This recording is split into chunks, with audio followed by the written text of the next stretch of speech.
За өнгөрсөн 11 жилийн хугацаанд оюутан цэргийн мэрэгжил олгох сургалтад 10,000 гаруй иргэнийг цэргийн хэрэгт сурган эх орноо хамгаалах бэлтгэлтэй болгож Монгол улсын үндэсний аюулгүй байдлыг хангах, өөрийгөө хамгаалах чадварыг бэхжүүлэх, иргэн цэргийн харилцааг мөн бэхжүүлэх дайрчилгааны бэлтгэл нөөцийг нэмэгдүүлэхэд чухал хувь нэмэр оруулжээ. За сургалтад хамрагдах хүсэлтэй оюутан суралцагчийг 3 дугаар сарын 1-ний өдрөөс эхлэн 3 дугаар сарын 10-ны өдрийг хүртэл цахим e-Mongolia системээр бүртгэнэ. Магадлан итгэмжлэгдсэн ихтэй сургуулийн 1, 2, 3 дугаар курсын оюутнууд байна.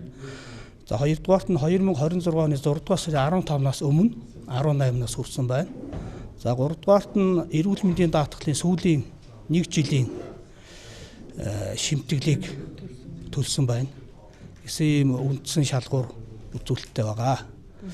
Энэ жилийн бас онцлог маань бас өнгөрсөн жилийн засгийн газрын тогтвол нэмэлт өөрчлөлт орлон тогтоолын дагуу зохион байгуулагчид бас оюутан цэргийн тоо нэмэгдэж байгаараа бас аж өндөр үр дүн үзүүлнэ гэж үзэж байна. Заавал бид нураас сурах бичиг холбогдох бичиг баримтыг бас нэгтгэж сургалтыг бас үр дүнтэй зохион байгуулалт бэлтгэх ажлыг бас ангаад. Хамгийн нэгдүгээрт нь бол одоо суудлын өвчин гэдэг юм одоо цагаан амх гарах ийм асуудал байна.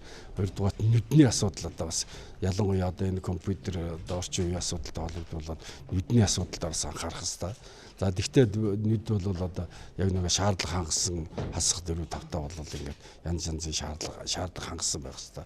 За 3 дугаарт нь чихний асуудал одоо бас сүүлийн үед бол гарч ирж байна. Энэ бол одоо нэг байнга юм сонсоор сонсголын асуудал, чихний асуудал бас гарч ирж байгаа. Тэгээд зүрх одоо тэгээд цаашаа нарийн асуудал хайцангуй гайгүй. Ийм одоо энэ орчин үеийн залуучуудтай холбогдлоо ийм асуудлууд гарч ирж байгаа учраас энэ асуудлуудаа сайн анхаарч засч болох хэрэглээд байхгүй юу? Асуудлууд байгаа. Тэгээд бүр онцгой одоо шаардлагатай бол одоо эрүүл мэндийн үйлчилгээгээр ямар нэгэн шаардлага хангахгүй тийм асуудал бол цэргийн төвөнд бас тэр дор нэмжлээд эдгээгээд анхаарал оруулаад явж байгаа юм.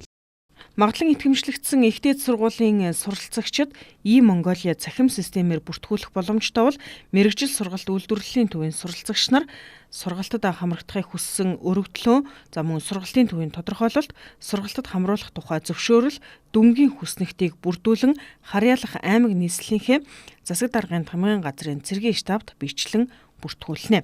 За боловсролын яам болон e-Mongolia гэм хамтран сургалтын бүртгэл, оюутан суралцагчдын 1-р улирлын голч дүнг цахим системд оруулан ажиллаж байна.